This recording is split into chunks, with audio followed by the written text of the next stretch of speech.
Israel पर Hezbollah ने यह बड़ा ड्रोन अटैक अंजाम दिया। ड्रोन का इस्तेमाल हुआ, आईडीएफ के मिलिट्री बेस को हिजबुल्लाह ने पूरी तरह से तबाह कर दिया।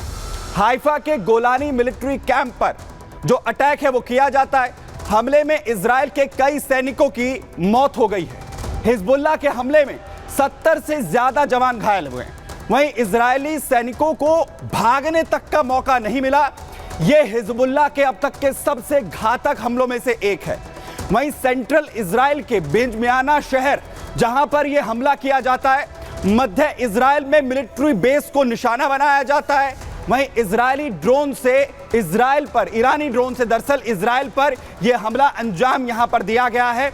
आपको बताएं कि इस हमले के बाद न सिर्फ इजराइल के अंदर पूरी तरीके से अब तैयारी हो रही कि पलटवार आखिर कैसे करना है, और खुद तैयारी अब इजराइल यह भी कर रहा है कि आखिर कैसे उसके सुरक्षा तंत्र को इन ड्रोन्स ने तोड़ दिया और कितना अहम है यह हमला। देखिए,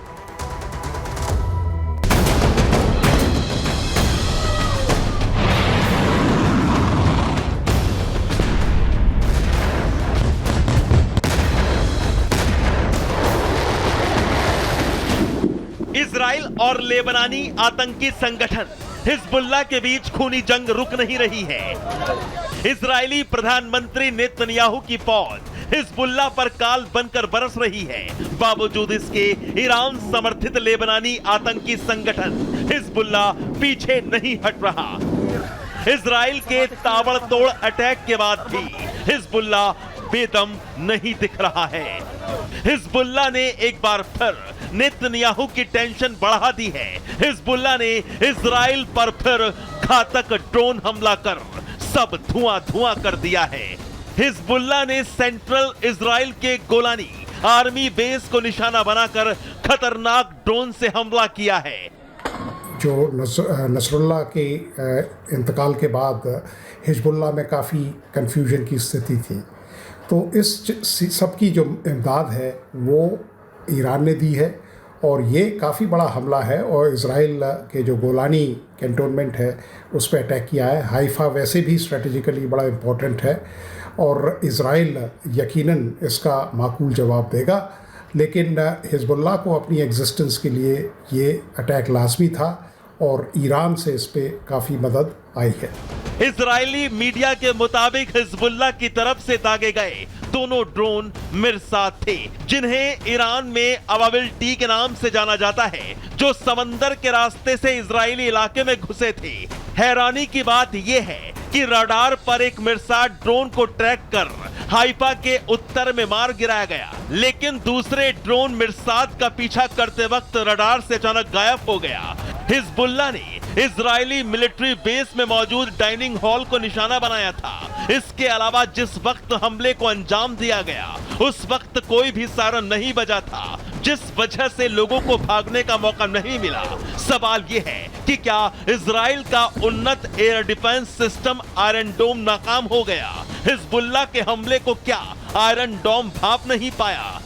इजराइल का जो आयरन डोम सिस्टम है वो एक बेहतरीन डिफेंस सिस्टम्स में उसकी गिनती होती है और it has stood the test of time. लेकिन कोई भी सिस्टम है वो अभेद्य नहीं होता, उसको परमिएट किया जा सकता है, उसमें भेद किया जा सकता है और यही हुआ है। अगर आप 7 अक्टूबर का अटैक लास्ट ईयर का देखें तो वहाँ भी आयरन डोम कॉम्प्रोमाइज सिचुएशन में पाया गया।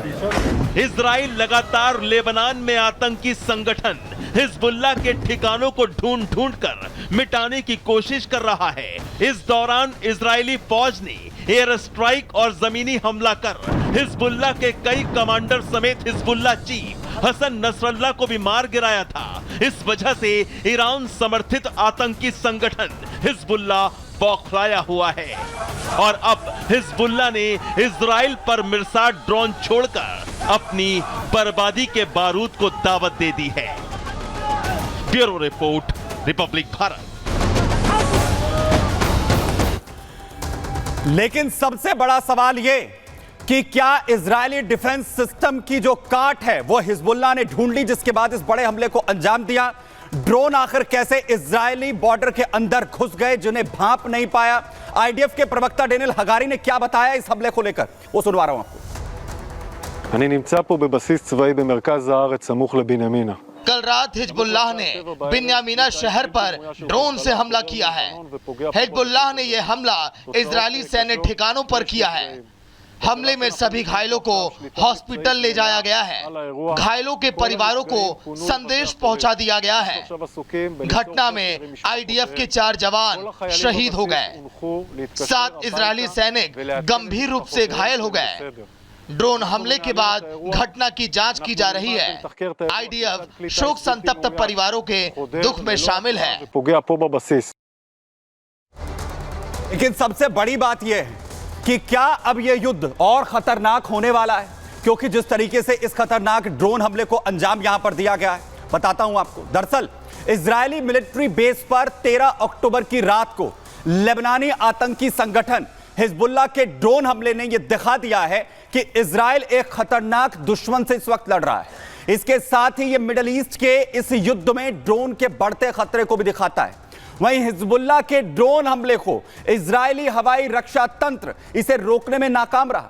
वहीं समुद्र के रास्ते से घुसे हिजबुल्लाह के ड्रोन ने सेंट्रल इजराइल में मौजूद गोलानी मिलिट्री बेस को निशाना बनाया और इस हमले के साथ ही हिजबुल्लाह ने अपनी ताकत भी दिखा दी।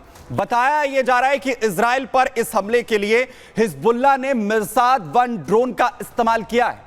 हिजबुल्लाह के पास मिरसाद 1 एक आत्मघाती ड्रोन है जिसका इस्तेमाल इस हमले के लिए यहां पर किया गया। वही मैं आपको बताता हूं अब कि आखिर कितना खतरनाक मिरसाद ड्रोन है जिसका इस्तेमाल इस हमले के लिए किया गया है आईडीएफ पर अटैक करने के लिए। देखिए, यह मिरसाद ड्रोन जिसका इस्तेमाल दरअसल किया गया है, इसकी रफ्तार की अगर हम यहां पर बात करें तो 370 किलोमीटर प्रति घंटे की रफ्तार से उड़ सकता है। इसकी रेंज तकरीबन 120 किलोमीटर दूर तक है जहां पर यह टारगेट कर सकता है। ऊंचाई की अगर बात करें तो 3000 ऊंचाई जो है, इसकी ऊंचाई तक ये उड़ान भर सकता है और मारक क्षमता है इसकी 40 किलो विस्फोटक के साथ। और यही वो मिसाइल ड्रोन है जिसके जरिए इस्तेमाल किया गया इजरायली फोर्स को टारगेट करने के लिए। इजरायली फोर्स का जो बेस था उस पर टारगेट किया जाता है, 4 जवान शहीद हो जाते हैं, सैकड़ों इसमें घायल होते हैं और इसी के बाद इसी ड्रोन का इस्तेमाल जो है वो किया गया। और कहा यह जा रहा है कि मिरसाद ड्रोन के पीछे ताकत जो है वो ईरान की है। वहीं उसके बाद हालात देखिए, हालात मैं आपको बेस के दिखाता हूं जहां पर 4 जवानों की जान चली जाती है, अफरा तफरी मच जाती है। तुरंत अस्पताल में राहत के लिए जो तमाम जो जवान हैं जो घायल हुए थे उन्हें जो पहुंचाया जाता है।